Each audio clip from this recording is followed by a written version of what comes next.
السلام عليكم. وفطورنا لليوم التراث اللبناني القديم الكبة النية.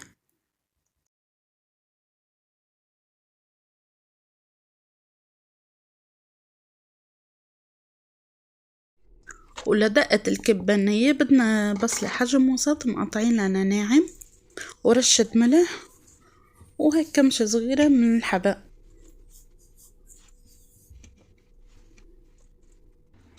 وبدقن كتير منيح لحتى ينعموا معي.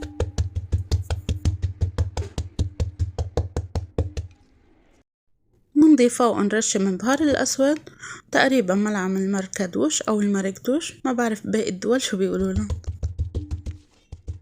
أكيد ما بدنا ننسى نضيف لألون نعناع اليابس، وبنستمر بالدق لينعموا معنا كتير منيح.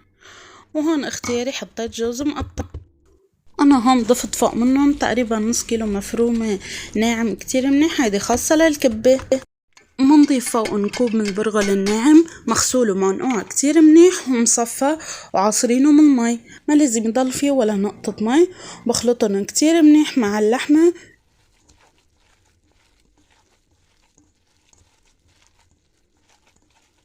وهون بتكون كبتنا صارت جاهزة، سكبتها بصحون التقديم، فيكن شكلوها بالشكل اللي بدكن اياه. انا عملتها بالسكين وبالملعقة.